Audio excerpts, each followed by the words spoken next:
nous aider à mieux comprendre ce drame qui se joue en ce moment au Soudan du Sud, j'ai avec moi la directrice des programmes pour Oxfam Québec, qui a aussi une longue expérience de terrain en travail humanitaire. Bonsoir, Madame Turmine. Bonsoir, Madame Galipeau.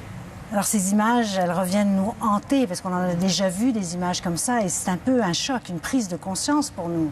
Oui, terrible.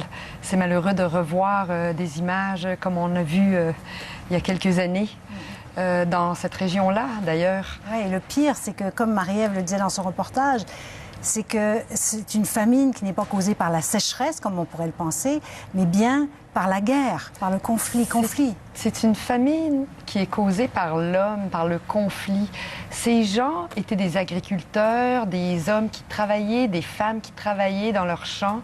Et avec cette guerre, comment on va aller cultiver dans notre champ quand on sait que les militaires vont venir piller ce qu'on a, ce qu'on essaye de donner à nos enfants? Donc, quel est le futur quand on voit ce reportage? Cette nouvelle nation, avec tous ces enfants qu'on voit mourir, mais où va aller cette nouvelle nation? Oui, on se sent tellement impuissant et on se dit alors qu'est-ce qu'on fait, qu'est-ce qu'on peut faire? Mais je pense que c'est pour ça que c'est important de travailler et d'appuyer les grandes organisations internationales comme Oxfam et les autres organisations internationales parce qu'on a une crédibilité sur le terrain, on connaît les enjeux, on travaille avec les autorités, on travaille en collaboration tous ensemble avec les Nations Unies et je pense qu'on a un rôle double. On doit influencer les politiques de nos gouvernements pour qu'ils nous donnent plus de financement pour pouvoir aller travailler, influencer les gouvernements locaux aussi pour ouvrir les corridors humanitaires pour nous aider à travailler. Et il faut aussi répondre à cette urgence. On a besoin de plus de fonds pour pouvoir répondre à cette catastrophe humanitaire. Parce qu'évidemment, sur le terrain, on a besoin de nourriture, c'est sûr, mais on n'a pas besoin seulement de nourriture. Non. Les besoins, ils sont énormes. On n'a pas besoin seulement de nourriture, on a besoin aussi d'eau. On a besoin, comme on l'a vu dans le reportage, de centres de santé qui appuient, qui vont guérir, qui vont sauver des vies. On a besoin d'activités en eau, hygiène, assainissement, qu'on appelle communément WASH dans notre langage, jargon. On a besoin d'aide, on a besoin d'équipes multidisciplinaires qui connaissent la région. C'est pour ça que nos équipes sont souvent multidisciplinaires et avec des expatriés, mais des nationaux ou des gens des pays de l'environnement. Et c'est important pour pouvoir aller dans des régions qui sont extrêmement éloignées, inaccessibles bien souvent.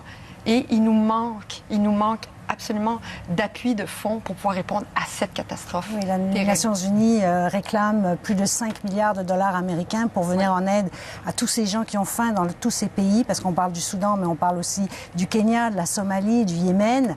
Mais c'est très difficile pour les humanitaires en ce moment. C'est très risqué sur le terrain. C'est de plus en plus risqué pour nous de travailler dans ces zones de guerre où on veut répondre à des catastrophes humanitaires parce que souvent les gouvernements pensent qu'on travaille avec l'ennemi ou qu'on est l'ennemi.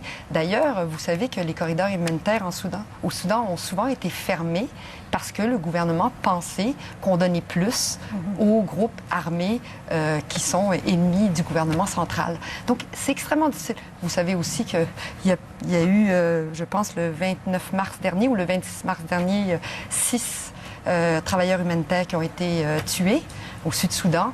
L'année dernière, il y a eu plus de 50 travailleurs humanitaires qui ont été tués. Donc, oui, notre travail est de plus en plus difficile sur le terrain. L'acheminement de cette aide est très difficile, surtout que le gouvernement, les opposants sur place, en fait, veulent s'affamer l'un l'autre. Au fond, c'est devenu presque une arme de guerre, la famine. Bien, je pense que la population est la cible de cette guerre-là. Et oui, la famine, c'est une arme de guerre. Il faut le dire, hein, cette famine-là, ça a été créé par le conflit des hommes.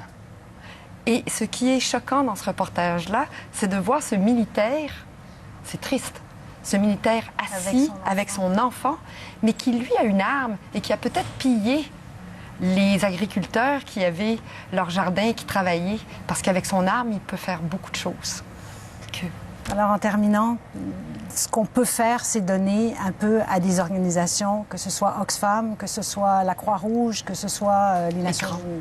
Oui, parce qu'on travaille tous ensemble, on travaille généralement en collaboration dans des clusters et on travaille pour s'assurer que la réponse répond aux besoins en concertation avec les Nations unies et on a besoin Et le d'appui. temps presse. Et le temps presse, oui. Merci beaucoup, Madame Turmine. Merci beaucoup, Madame Galipeau, de m'avoir invitée.